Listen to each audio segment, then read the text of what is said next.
في الفيديو ده بقى عايزين نشوف مع بعض لو أنا كان عندي كاميرا كابولية هبدأ أتعامل عندي معاها إزاي. فخلونا نبدأ دلوقتي.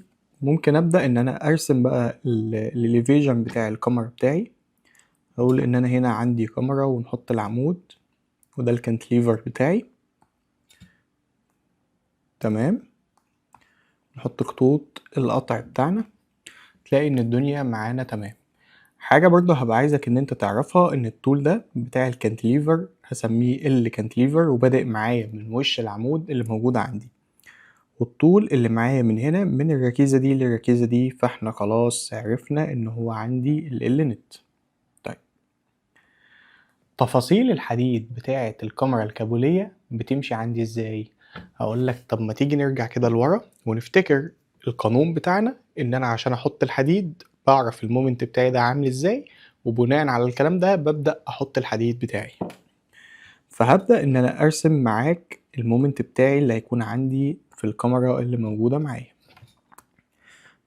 طبعا دي السبورتات اللي موجودة عندي، وهتلاقي ان هو جاي معاك في النهاية من غير سبورت او اي حاجة زي ما احنا شايفين.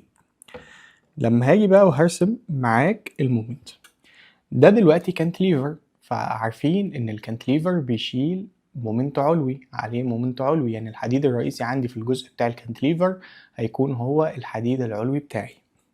فلو جينا رسمنا المومنت بتاعنا هتلاقي ان هو المومنت طالع معاك بالشكل اللي موجود قدامي. طبعا هنا هيكون معانا ال WL سكوير على 24 اللي احنا عارفينها بسبب كونكشن العمود عندي مع الكاميرا.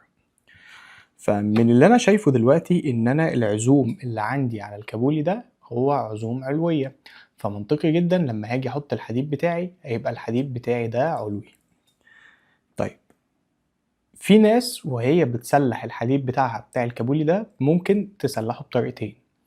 اول طريقة موجودة معانا ان هو هيجي يقولك انا هعمل شوكة بالشكل ده تاخد لي الكابولي بتاعي كله، بحيث انها تبقى مغطية عندي العزوم السفلية والعزوم العلوية.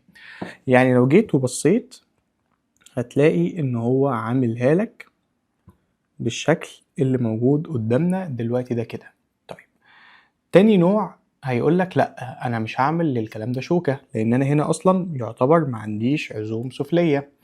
انا هاجي وهعمل السيخ بتاعي بتاع الكابولي زي ما احنا شايفين برجل بالمنظر ده، وهبدأ ان انا افصل الحديد السفلي بتاعي لوحده خالص. طيب هو ليه ممكن يبدأ ان هو يعمل ده؟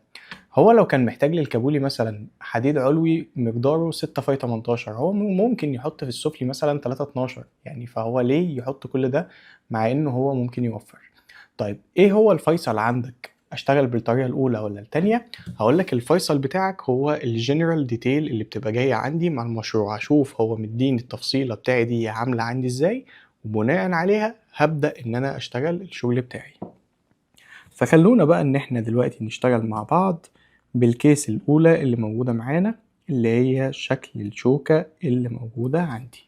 طيب هندسة انت ليه ما قلتليش انا همشي قد ايه في الكاميرا اللي جنبي؟ انت جيت ومديت لي السيخ كده وخلاص. هقولك الموضوع بسيط. شايف البعد اللي موجود معانا ده؟ البعد اللي موجود معانا ده هيكون عندي عبارة عن 1.5 الكانتليفر. يعني انا دلوقتي هشوف الكانتليفر الموجود عندي ده الطول بتاعه كام، هضربه في 1.5، هبدأ ان انا امشي المسافة دي عندي من وش العمود اللي موجود معايا. وبنسبة كبيرة برضو وانا شغال ببدأ ان انا اقارن القيمة دي بالال دي، فلو كانت القيمة دي هي الأكبر ببدأ إن أنا أمشي بيها، إنما لو كانت ال دي هي الأكبر هبدأ إن أنا أخدها معاك بال دي. طيب ده كلام جميل جدا، يبقى احنا كده حطينا الحديد الرئيسي بتاعنا بتاع الكابولي اللي موجود معايا. باقي الشغل بقى مش هيختلف كتير عن اللي احنا عمالين بنعمله من ساعتها. يعني مثلا هنا عندي عزوم علوية نتيجة من ال WL سكوير على 24، فهبدأ إن أنا أحط لها سيخ علوي بالشكل اللي موجود قدامي. وهبدأ كمان إن أنا هنا أمشي ال دي بقى زي ما احنا متفقين، أو هشوف السيكنس بتاع الكاميرا دي كام وهطرح منها 2 الكفر، أو التي بيم ناقص 2 الكفر.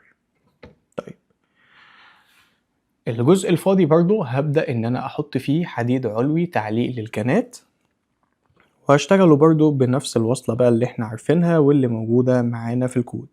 فهتلاقي ان انا هنا حاطط لك حديد علوي تعليق للكنات. القيمة دي احنا متفقين مع بعض ان هي عندي عبارة عن 12 الفاي او 25 سنتي ايهما اكبر عندي. ونفس الكلام برضو في الوصلة اللي موجودة عندي هنا. وخلي بالك من حاجة برضو، لو لقيت ان السيخ العلوي بتاع الركيزة الطرفية ده اللي احنا راسمينه قرب قوي من الحديد بتاع الكابولي اللي موجود معانا العلوي، ففي الحالة دي ممكن ابدأ ان انا اكنسل معاك اصلا خالص الحديد العلوي بتاع التعليق، وابدأ ان انا اعمل وصلة عندي ما بين الحديد اللي موجود عندي هنا مع الحديد اللي موجود عندي هنا، لان ساعتها هيكون الطول بتاعي ده صغير. فكده يبقى احنا خلصنا كل الحديد العلوي. هيبقى لك في الاخر الحديد السفلي بتاعنا، فده هيبقى معانا عادي خالص. فهبدأ ان انا ارسمه معاك بالشكل اللي موجود قدامي. هتأكد برضو ان انا هنا موفي معاك الطول بتاع ال LED اللي موجود عندي. وطبعا بقى احنا عارفين خلاص ان احنا من السنتر لاين بتاعنا بتاع الركيزة ببدأ ان انا امشي معاك من هنا 15 سنتي. وبرضو خلونا نبدأ ان احنا ناخد سيكشن كده في الكاميرا اللي موجود معانا بحيث ان احنا نشوف الكروس سيكشن ده عندي عامل ازاي. فهتلاقي الكاميرا بتاعك بالشكل اللي موجود قدامنا دلوقتي ده كده. نرسم الكانة بتاعنا،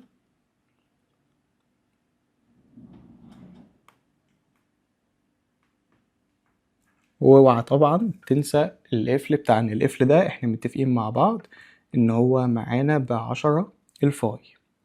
طيب كده رسمنا الكانة بتاعنا، وطبعا الكانة دي لازم اكون محافظ على الكفرات بتاعي، يعني سيبكم من الرسم اللي انا رسمه، بس لازم احافظ على الكفرات بتاعي.